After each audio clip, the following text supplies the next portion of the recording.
Handog ng Radyo Pilipinas World Service ang programang Global na Tayo. Pag-uusapan, hihimayin, aalamin ang mga isyung pinag-uusapan ng bayan at dadalhin sa pandaigdigang plataforma. Global na Tayo, talakayang hindi lang pambansa, bagkus pang global community pa. Global na Tayo, dito sa Radyo Pilipinas World Service, ang online digital station ng Pilipino saan man sa mundo. Tara na, Global na Tayo.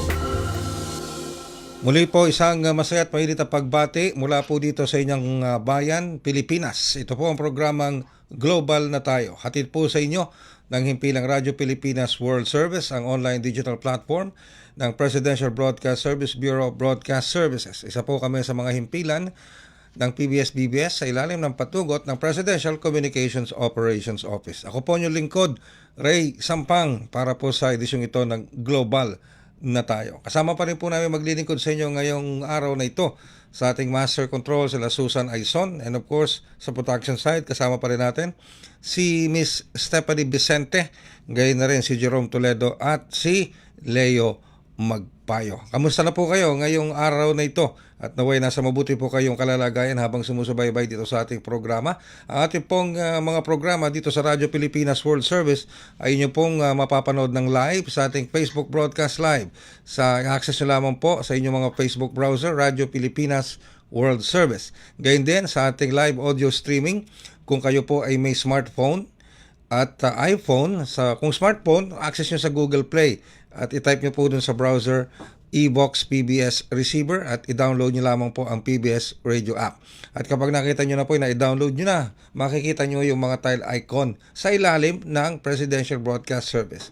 May RP1, RP2, RP3, and of course nandun po ang Radyo Pilipinas World Service. I-tap nyo lamang po doon at masusubaybayan nyo na mga programa natin dito sa Radyo Pilipinas World Service. And of course nasusubaybayan din tayo sa ating YouTube channel. I-type nyo lamang po sa inyong YouTube channel, Radyo Pilipinas World Service. Alright.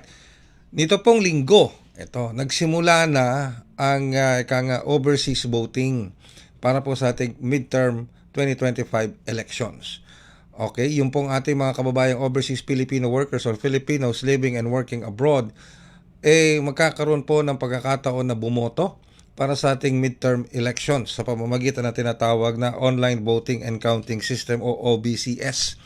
Nagsimula po yan April 13 nung linggo. At puspusan po ang naging paghahanda ng iba't iba nating mga embahada, konsulada sa tulong na rin ng ating Commission on Elections dahil malapit na May 12 ang botohan. Pero para sa ating mga embahada, sa ating mga konsulada, nag-start na po sila nitong linggo. Magtatagal po yan hanggang May 12. Alright, pero hindi lahat ng ating embahada ay makakaboto sa pamamagitan ng tinatawag na OVCS. Meron pa rin pong ilang mga bansa na boboto through mail voting. Dahil yung iba pong mga bansa hindi pinayagan itong OVCS.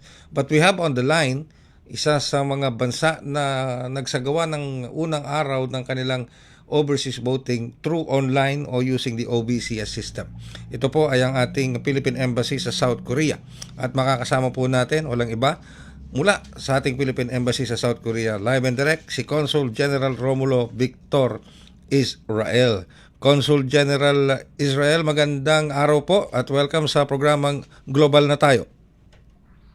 Magandang araw sa inyong lahat, kay Sir Ray Sampang at sa lahat ng ating mga tagapakinig. Alright. Well, thank you very much po, Consul General Israel, sa oras na ipinagkaloob nyo sa amin dito sa ating programang Global na Tayo. So, nagsimula na ang OVCS, yung online voting ng ating mga kababayang OFWs, mga Filipinos living and working abroad, at isa po ang South Korea sa isa sa mga nagsimula na nitong Sunday. So, kamusta po ang patuloy na online voting ng ating mga kababayan dyan sa South Korea? Well, maganda naman po naging pagtanggap ng ating mga kababayan sa unang araw nga po ng online voting. At may mga kababayan tayo na hindi naman, sa totoo lang naman po, ay hindi kailangan silang pumunta ng ating embahada, ay pumunta na rin po para doon nila gawin yung kanilang pagboto. Meron po kasi tayo mga kiosk na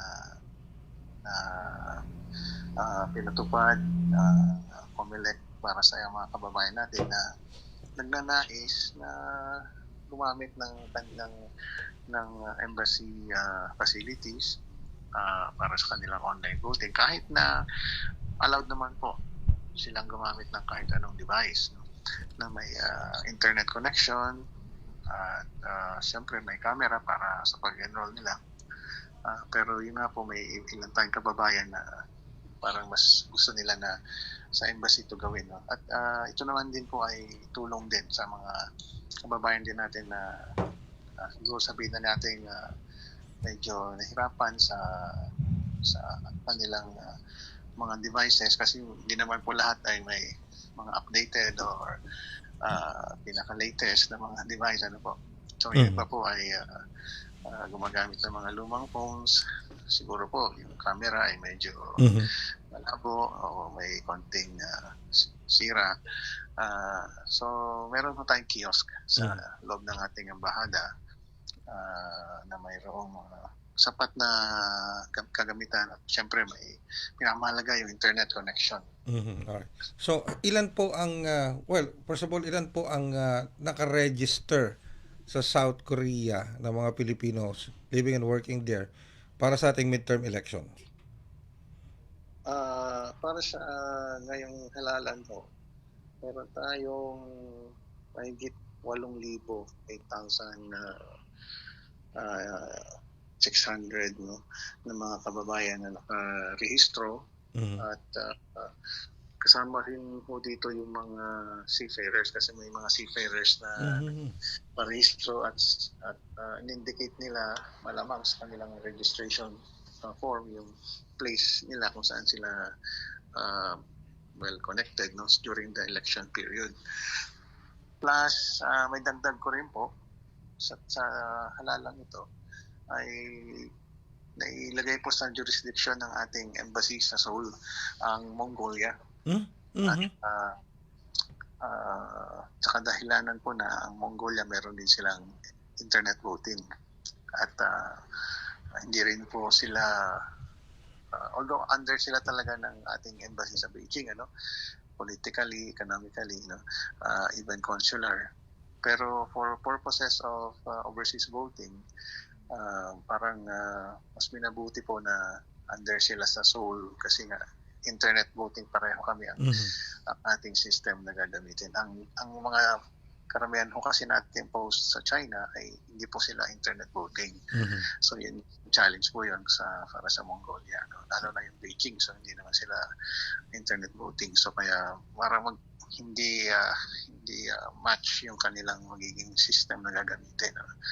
So kaya meron sila mga 177, hindi ako nagkakamali, na mga registered voters sa Mongolia. So pero parang maliit po, ano, pero pupuntahan din natin sila doon.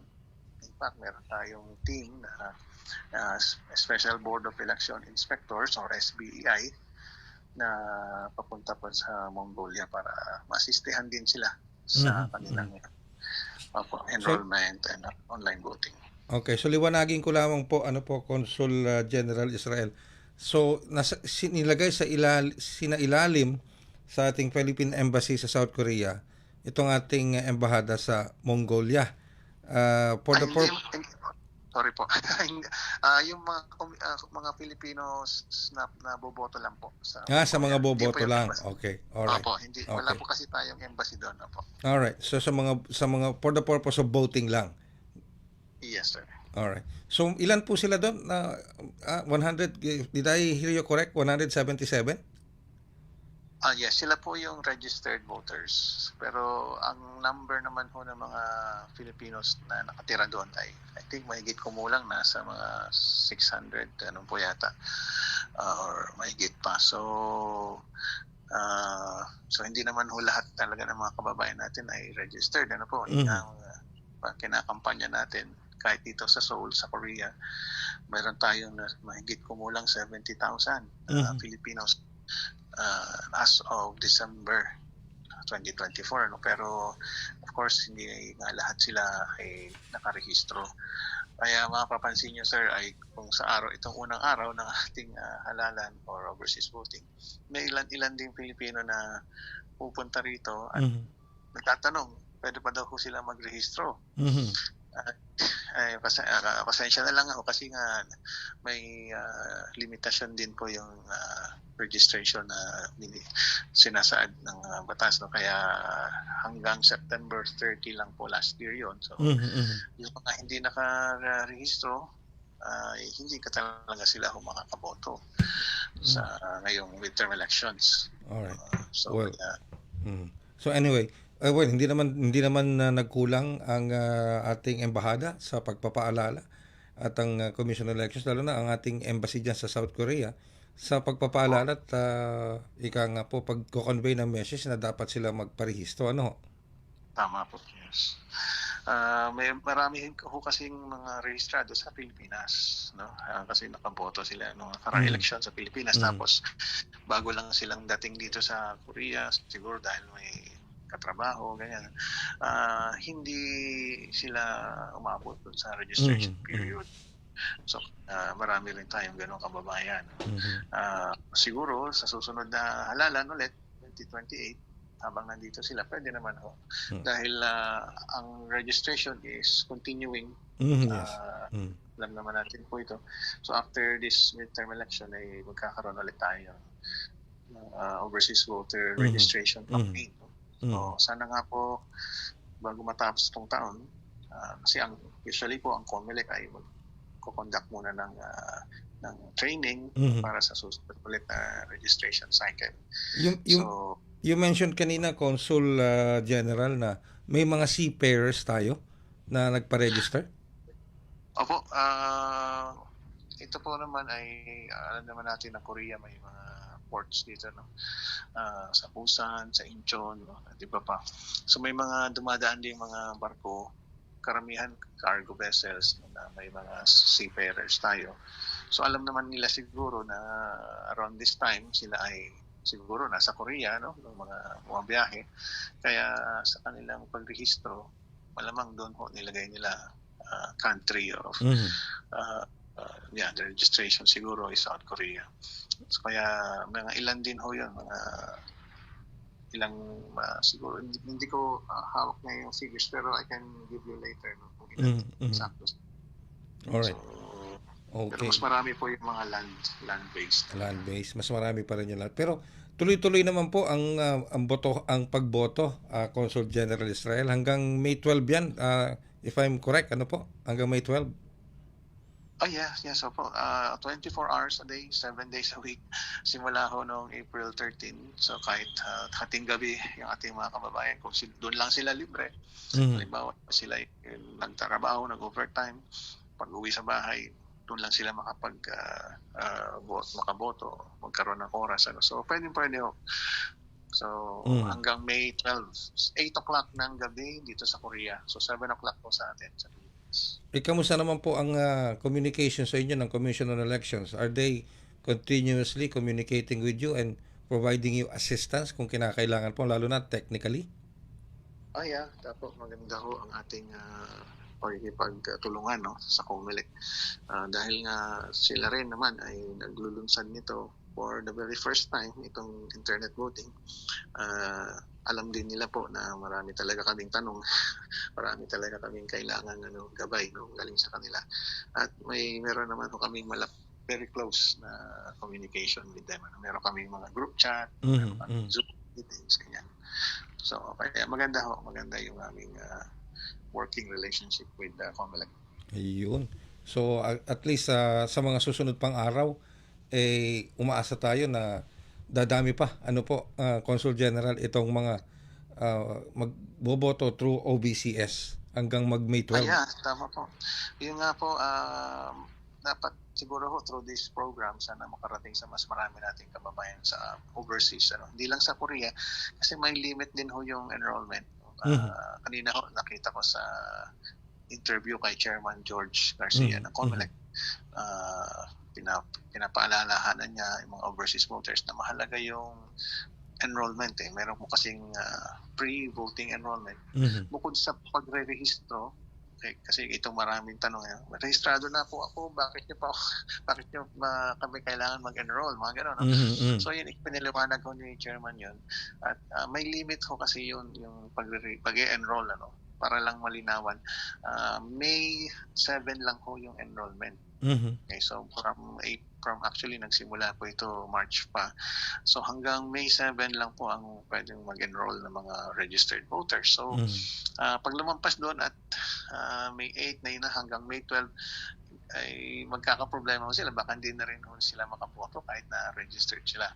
Kaya sana yun ang talagang ikampanya nating lahat, hindi lang ko kami siguro sa mga embassies, pati ang buong gobyerno natin sa pagtulungan ko with COMELEC. May parating yun, no? Kasi alam naman natin sa mga kababayan tumpik-tumpik hanggang sa muli sa kanila kikilos, ano? Mamaya too late na malaman nila. Yeah, so ganyan may ugaling ganyan ng Pilipino no, Consul General, na kikilos lang pag last day na. hanggang abroad dala-dala nila eh. Oo nga, kaya nga po. Tapos sasabihin nila, hindi nyo naman na kami na-inform.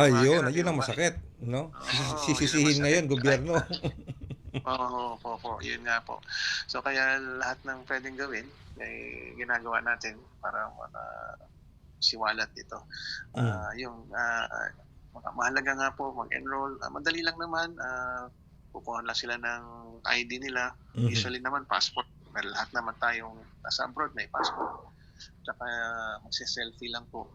So para lang maka-enroll, kasi nga important na measure ko yan to screen. Make sure yung mga boboto ay talagang rehistrado. So ulitin ko lang, Consul General. Iba yung naka-register na sila pero kinakailangan pa nilang magpa-enroll para makaboto sila hanggang May 12. Tama, sir. Yes, correct po. Ayun, okay. So it doesn't mean na porque registered na sila makakaboto, kinakailangan enrolled sila, naka-enroll sila. Yeah. Correct. Tama po. So yun po. At may kwento ko na rin itong kahapon nga, first day of overseas voting, na nasabi ko sa inyo kanina, may tayong mga kababayan na lumalapit sa embassy, no, na magpapatulong. Kasi nga hindi naman lahat tayo ng mga kababayan natin although lahat sila may mga cellphone, lahat sila may mga Facebook, ganyan. Pero pagdating ko sa yung pag-rehistro, pag-enroll, nangangailangan pa talaga sila ng konting gabay, no? Lahat na po ay medyo seniors na. So, yung mga may labo ang mata, kasi nga maliliit mga cellphone nila, medyo mahirap nilang basahin yung maliliit na letra. Pag gumagawa ng password, ganun po ba? So, ginagabayan natin sila. Kaya sana, kung may mga kababayan tayo na gusto makaboto, o sana nga lahat bumoto, ay makipag-ugnayan lang ho sila sa amin. At kami naman ay hindi lang naman ho kami nasa embassy pala. Another good thing na gusto namin parating. We also go out of our way na ma-meet sila. Kaya nga kahapon din nagpunta ho kami ng Daegu. Ito pong Daegu ay isang syudad, mga siguro 2 oras ang layo by train, no, sa Seoul. So nandun ho kami Sabado-Linggo para tumulong nga sa ating mga kababayan naman doon. Ayun. Na mag-enroll po. Okay, and with that, Consul General Israel, maraming salamat po. Pero your last message at panghihikayat pa rin sa ating mga kababayan dyan sa South Korea at maging sa iba't ibang panig ng mundo kung saan meron tayong embahada. Hikayatin itong ating mga Pilipino living and working abroad na gamitin yung kanilang kapangyarihan na bumoto. Go ahead po, Consul General Israel. Yes po. So maraming salamat ulit sa Radyo Pilipinas sa pagkakataong ito. Nais po natin uling hikayatin ang ating mga kababayan, lalong na mga rehistrado na po, yung registered voters na huwag nila pong aksayahin itong napakagandang pagkakataong, oportunidad na makaboto, makapili sila ng mga susunod nating senador, 12 senador, isang party list ng representative, dahil pinaganda na nga po nagkaroon na tayo ng sistema para sa kanilang mga sa kanilang convenience, ano, para hindi na sila magastusan pupunta ng embassy or konsulado, hindi na sila mahirapan, no, na mabiyahe na galing sa malayong lugar o kaya mag-absent sa trabaho para lang makaboto. Ito na po ang sa tingin ko ay sagot doon sa mga ganong issues, no, na nakikita natin every time na may election po overseas lang narinig natin yun. Nahirapan sila bumiyahe, no, gumastos pa. So, ito na po ang kasagutan na huwag na sana nilang sayangin itong binigay na opportunity na ito. Napakadali, napaka-conveniente. Ilang minuto lang na pag-enroll, katapos ay makakaboto na sila in the comfort of their homes. Kaya nga, no? Kahit anong oras, kung kailan sila libre. No? At sana, dasal na rin natin na gamitin nila ng wasto at tama, matalino ang kanilang karapatan na ito na pumili ng mga susunod natin mga pinuno. So, yun po ang ating pakiusap at panawagan sa lahat ng ating kababayan sa buong mundo na lalo na po yung mga gagamit ng internet voting, ano, registered voters. So, para sa inyo po ito. At kung may mga tanong po sila, handa naman po ang ating embassies, consulates, no? 24/7 open ang mga linya namin, mga email namin, no. At kahit po ang COMELEC, I think meron silang gagawing parang call center or something para lahat ng mga kababayan natin na may katanungan ay masagot kaagad yung kanilang mga concerns. Right. So, sana nga itong 2025 elections ay marating natin mahigit kalahati, no, 50% or even more, no, na rate vote turnout sa buong mundo.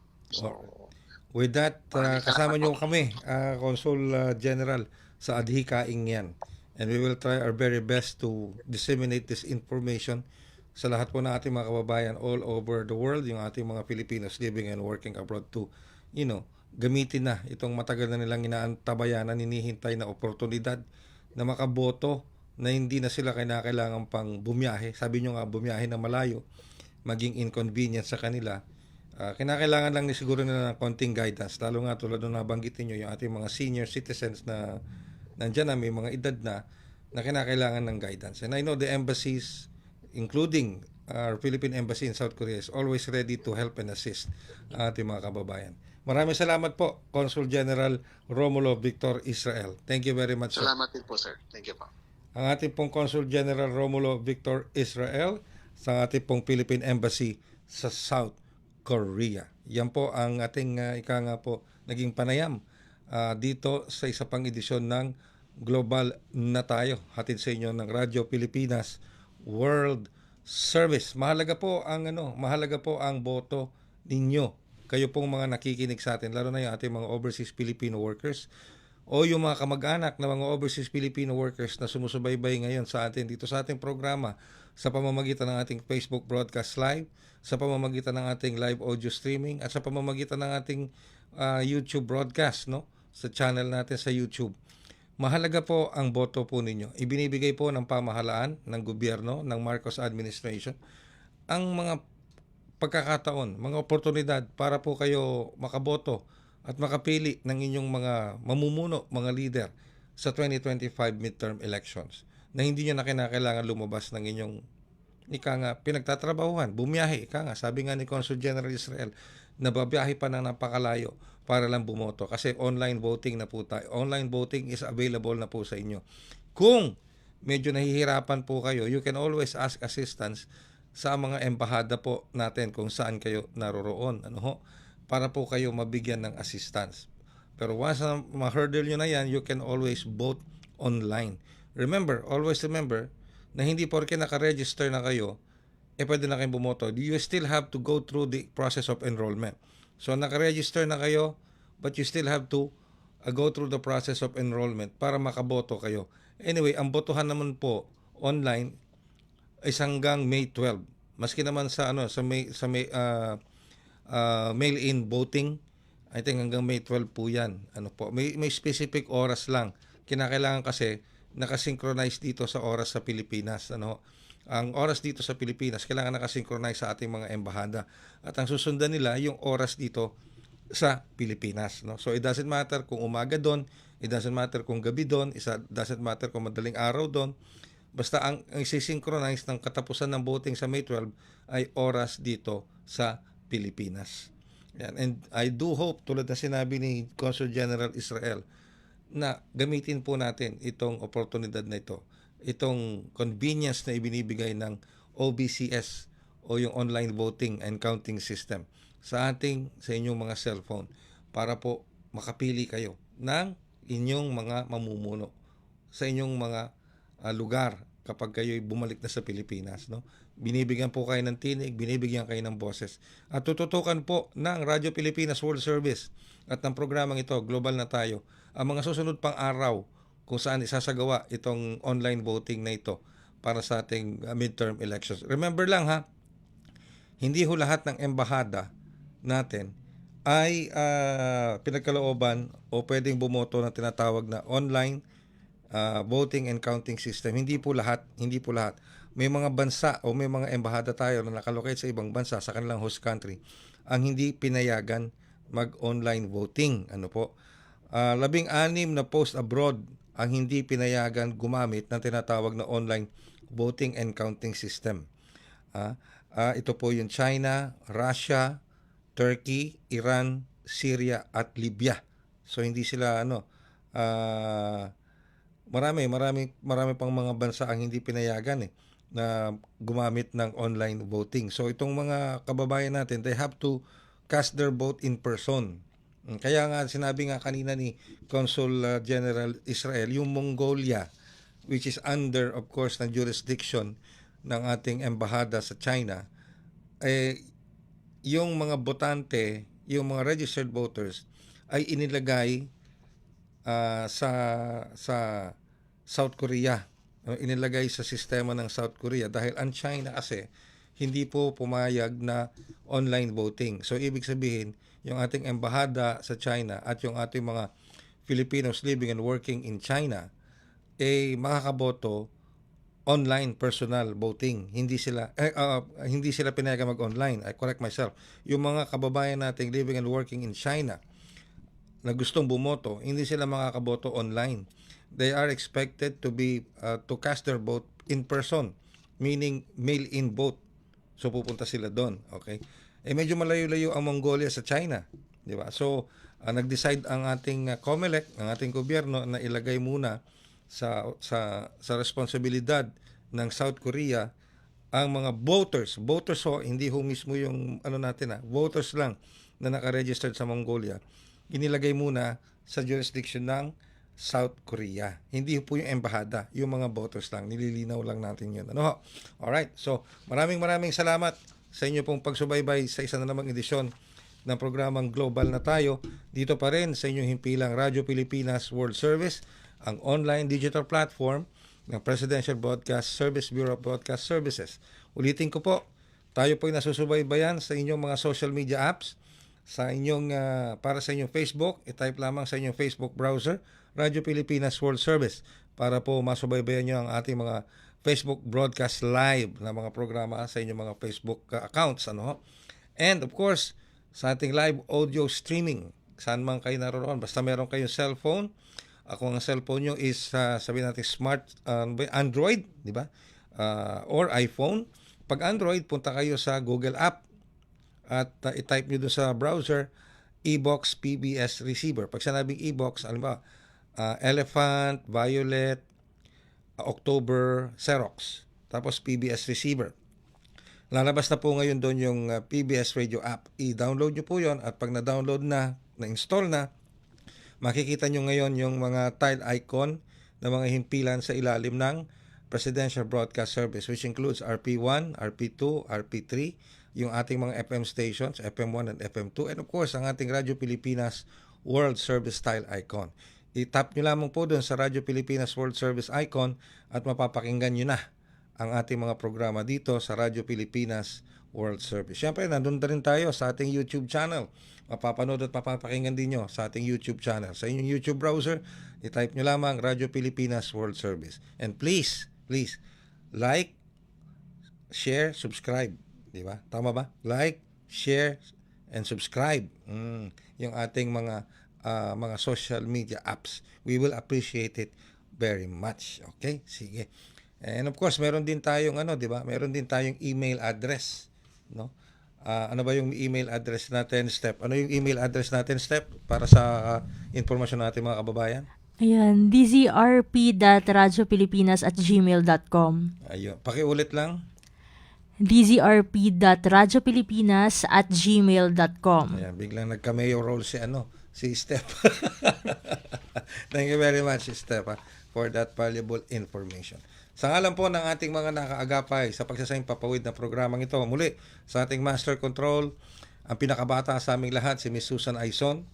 And of course, sina Step Vicente, ang ating executive producer ng programang Global na Tayo. And of course, ang mga katuwang pa rin natin sa ating Wirecast at sa ating audio streaming, si Jerome Toledo na multitasking. And of course, kayo din, multitasking din ang ating kasama, si Mr. Leo Magpayo. Siya po yung napapakinggan nyo, nagpo-programa sa Dateline Malacanang. Promote natin yung ating programang Dateline Malacanang. Nauuna yan sa ating list, sa ating program list, program grid tuwing Monday to Saturday. Okay? Alright, maraming salamat po hanggang sa isa pang edisyon ng programang Global na Tayo. Ito po ang inyong lingkod, Ray Sampang. Mabuhay ang Pilipinas! Handog ng Radyo Pilipinas World Service ang programang Global na Tayo. Pag-uusapan, hihimayin, aalamin ang mga isyung pinag-uusapan ng bayan at dadalhin sa pandaigdigang plataforma. Global na Tayo, talakayang hindi lang pambansa, bagkus pang global community pa. Global na Tayo, dito sa Radyo Pilipinas World Service, ang online digital station ng Pilipino saan man sa mundo. Tara na! Global na Tayo!